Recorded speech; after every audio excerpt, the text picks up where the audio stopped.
Hi! Trading చార్ట్లను చూసినప్పుడు వాటి వెనక దాగి ఉన్న అసలు కథేంటో తెలుసుకోవాలని ఎప్పుడైనా అనిపించిందా? ఈరోజు మార్కెట్ యొక్క సీక్రెట్ స్ట్రక్చర్ని మన కళ్ల ముందు పెట్టే ఒక పవర్ఫుల్ టూల్ గురించి మనం మాట్లాడుకోబోతున్నాం. రైట్. అయితే ఇక విషయంలోకి వెళ్ళిపోదాం. చాలామంది ట్రేడర్లు రోజూ చూసే ఒక సాధారణ ప్రైస్ చార్ట్తో అసలు సమస్య ఏంటో ముందుగా చూద్దాం.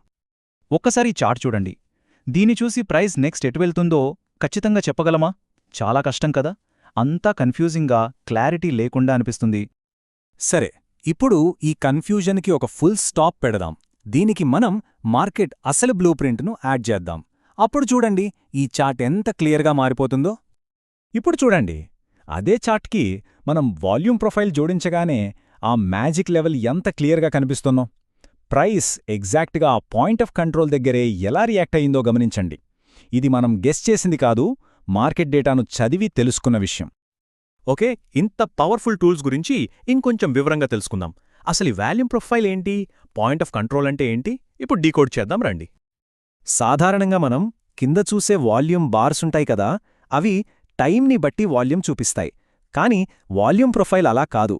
ఇది ప్రతి ప్రైజ్ లెవెల్ దగ్గర ఎంత వాల్యూమ్ ట్రేడ్ అయ్యిందో చూపిస్తుంది. సింపుల్గా చెప్పాలంటే మార్కెట్కి ఏ ప్రైస్ దగ్గర బిజినెస్ చేయడం ఎక్కువ ఇష్టమో చెప్పే ఒక మ్యాప్ లాంటిదన్నమాట. ఇక పాయింట్ ఆఫ్ కంట్రోల్, షార్ట్గా పిఓసి, ఇది వాల్యూమ్ ప్రొఫైల్లోనే హీరో లాంటిది. ఆ రోజు మొత్తం మీద ఏ ఒక్క ప్రైజ్ లెవెల్ దగ్గరైతే అన్నిటికంటే ఎక్కువగా అంటే హయ్యెస్ట్ ట్రేడింగ్ జరుగుందో అదే పాయింట్ ఆఫ్ కంట్రోల్. మీరు చూస్తే ఆ వాల్యూమ్ ప్రొఫైల్లో అన్నిటికంటే పెద్దగా వెడల్పుగా ఉండే బార్ ఇదే. దీన్ని మనం ఆ రోజుకి మార్కెట్ సెంటర్ ఆఫ్ గ్రావిటీ అని కూడా అనుకోవచ్చు. సరే, ఈ పిఓసి డెఫినేషన్ ఓకే, కానీ రియల్ ట్రేడింగ్లో దీని ఇంపార్టెన్స్ ఏంటి? అసలు మార్కెట్లో పెద్ద ప్లేయర్స్ అంటే బిగ్ మనీ ఎక్కడ యాక్టివ్గా ఉన్నారో మనం ఎందుకు తెలుసుకోవాలి? ఇక్కడున్న పాయింట్ చాలా ఇంపార్టెంట్. పాయింట్ ఆఫ్ కంట్రోల్ అంటే పెద్ద పెద్ద ట్రేడింగ్ ఇన్స్టిట్యూషన్స్, మనం బిగ్ మనీ అంటాం కదా, వాళ్ళు అత్యంత యాక్టివ్గా ఉన్న ప్లేస్. ఇది గుర్తుంచుకోవాలి. మార్కెట్ని మూవ్ చేసేది ఈ పెద్ద ప్లేయర్సే. సో పిఓసి అనేది వాళ్ల ఫుట్ ప్రింట్స్ మనకు చూపించే ఒక ట్రెజర్ మ్యాప్ లాంటిది. ఒక్కసారి ఆలోచించండి, దాదాపు 99% రీటైల్ ట్రేడర్లు కేవలం ప్రైస్ని మాత్రమే చూస్తుంటారు. కాని మనం ఈ ఇన్స్టిట్యూషనల్ లెవెల్స్ని చూడగలుగుతున్నాం. ఇది మనకు మిగతా వాళ్ల మీద ఒక క్లియర్ ఎడ్జ్ ఇస్తుంది. వాళ్లకు కనిపించనిది మనకు కనిపిస్తోందన్నమాట. సో అసలు మ్యాటర్ ఇదే. పిఓసి అనేది ఒక పవర్ఫుల్ సపోర్ట్ అండ్ రెసిస్టెన్స్ లెవెల్గా పనిచేస్తుంది. ఎందుకంటే సింపుల్ లాజిక్, ప్రైస్ మళ్లీ ఆ లెవెల్కి తిరిగి వచ్చినప్పుడు ఇంతకుముందు అక్కడ హెవీగా పొజిషన్స్ తీసుకున్న పెద్ద ఇన్స్టిట్యూషన్స్ తమ పొజిషన్స్ని కాపాడుకోవడానికి మళ్లీ యాక్టివ్ అవుతాయి. అదొక డిఫెన్స్ మెకానిజం లాంటిది. ఓకే, ఇప్పుడుదాకా థియరీ అంతా చూశాం. ఇప్పుడు దీన్ని ప్రాక్టికల్గా ఎలా ట్రేడ్ చేయాలో చూద్దాం.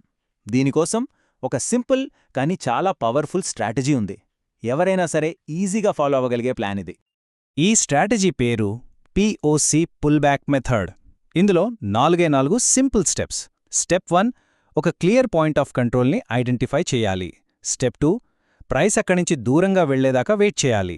స్టెప్ 3, ప్రైస్ మళ్లీ వెనక్కి వచ్చి ఆ పిఓసి దగ్గరికి పుల్బ్యాక్ అయ్యే వరకు ఓపిక పట్టాలి.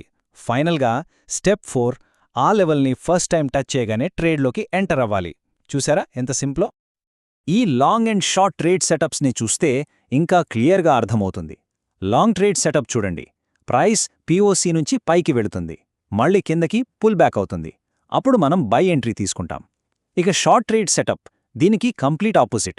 ప్రైస్ పిఓసి నుంచి కిందకి వెళుతుంది, మళ్లీ పైకి పుల్ బ్యాక్ అవుతుంది. అప్పుడు మనం సెల్ ఎంట్రీ తీసుకుంటాం.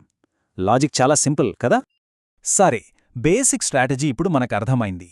ఇప్పుడు మన ట్రేడింగ్ని నెక్స్ట్ లెవెల్కి తీసుకెళ్లడానికి కొన్ని అడ్వాన్స్డ్ రూల్స్, అలాగే చాలా ఇంపార్టెంట్ అయిన రిస్క్ మేనేజ్మెంట్ గురించి కూడా తెలుసుకుందాం. ఇది ఒక ప్రో టిప్, కొంచెం జాగ్రత్తగా వినండి. కొన్నిసార్లు ఏమవుతుందంటే ప్రైస్ ఎగ్జాక్ట్గా ఆ పిఓసి లైన్ని టచ్ చేయకుండానే రివర్స్ అయిపోతుంది. అందుకే కేవలం ఆ ఒక్క లైన్నే పట్టుకుని వేలాడకుండా దాని చుట్టూ ఉన్న మొత్తం హై వాల్యూమ్ ఏరియాని ఒక జోన్గా చూడాలి. ఆ జోన్ ఎడ్జ్లో ఎంట్రీ ప్లాన్ చేస్తే మంచి ట్రేడ్స్ మిస్ అవ్వకుండా ఉంటాయన్నమాట. ఇది చాలా చాలా ఇంపార్టెంట్ రూల్. ఒక స్ట్రాటజీని ఎప్పుడు వాడాలో తెలియడం ఎంత ముఖ్యమో, ఎప్పుడు వాడకూడదో తెలియడం ఇంకా ముఖ్యం. మార్కెట్ మంచి ట్రెండ్లో ఉందనుకోండి, అప్పుడు పిఓసి ఒక గోడలా పనిచేస్తోంది. ప్రైస్ దాన్ని తగిలి బౌన్స్ అవుతుంది. మన పుల్బ్యాక్ స్ట్రాటజీకి ఇది పర్ఫెక్ట్ టైం.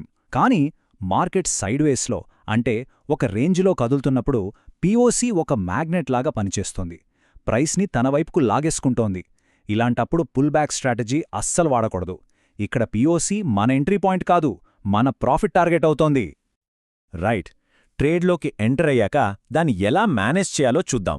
స్టాప్ లాస్ ఎక్కడ పెట్టాలి? ఎప్పుడు ఆ హై వాల్యూమ్ జోన్ వెనకాలే పెట్టాలి. ఎందుకంటే ఒకవేళ ప్రైస్ ఆ మొత్తం జోన్ని బ్రేక్ చేసిందంటే మన ట్రేడ్ ఐడియా ఫెయిల్ అయినట్టే లెక్క. మరి take profit next major high volume జోన్కి కొంచెం ముందే సెట్ చేసుకోవాలి. ఎందుకంటే ఆ నెక్స్ట్ జోన్ అనేది మరో అడ్డంకిలా పనిచేసి ప్రైస్ని రివర్స్ చేసే ఛాన్స్ ఉంది. మరి ఒకవేళ పిఓసి లెవెల్ ఫెయిల్ అయితే, అంటే ప్రైస్ ఎక్కడ ఆగకుండా బ్రేక్ చేసుకుని వెళ్ళిపోతే, డోంట్ వరీ, అది మనం చేసిన తప్పు కాదు. మార్కెట్ మనకు కొత్త ఇన్ఫర్మేషన్ ఇస్తోందన్నమాట. ఆ లెవెల్ ఫెయిల్ అయిందంటే మార్కెట్ సెంటిమెంట్లో ఒక స్ట్రాంగ్ చేంజ్ వచ్చిందనర్థం. ఇది మనకు ఒక రివర్సల్ ట్రేడ్ అనే మరో అద్భుతమైన ఆపర్చునిటీని కూడా చూపిస్తుంది.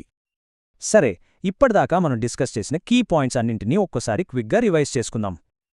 ఇది మన పిఓసి ప్లేబుక్. ఈ రూల్స్ గుర్తుంటే చాలు. 1. పిఓసి అనేది బిగ్ మనీ ఎక్కడ యాక్టివ్గా ఉందో చూపిస్తుంది. 2. ట్రెండింగ్ మార్కెట్లలో పిఓసి దగ్గర పుల్ బ్యాక్స్ ట్రేడ్ చేయాలి. 3. సైడ్వేజ్ మార్కెట్లలో పిఓసి అనేది ప్రాఫిట్ టార్గెట్, ఎంట్రీ కాదు. 4. పిఓసి ఫెయిల్ అయితే అదొక పవర్ఫుల్ రివర్సల్ ట్రేడ్ ఆపర్చునిటీ. ఫైనల్గా 5. ఎప్పుడూ వాల్యూమ్ జోన్స్ వెనకాల స్టాప్స్ పెట్టి రిస్క్ని మేనేజ్ చేయాలి. ఇప్పుడు చూడండి, మార్కెట్ యొక్క సీక్రెట్ బ్లూ ప్రింట్ మన చేతిలో ఉంది. ఇప్పటిదాకా మనకనిపించని కీ లెవెల్స్ ఇప్పుడు క్లియర్గా కనిపిస్తున్నాయి. మరి ఈ కొత్త ఎక్స్రే విజన్తో మన నెక్స్ట్ అనాలిసిస్ ఫోకస్ దేనిమీద ఉండబోతుంది?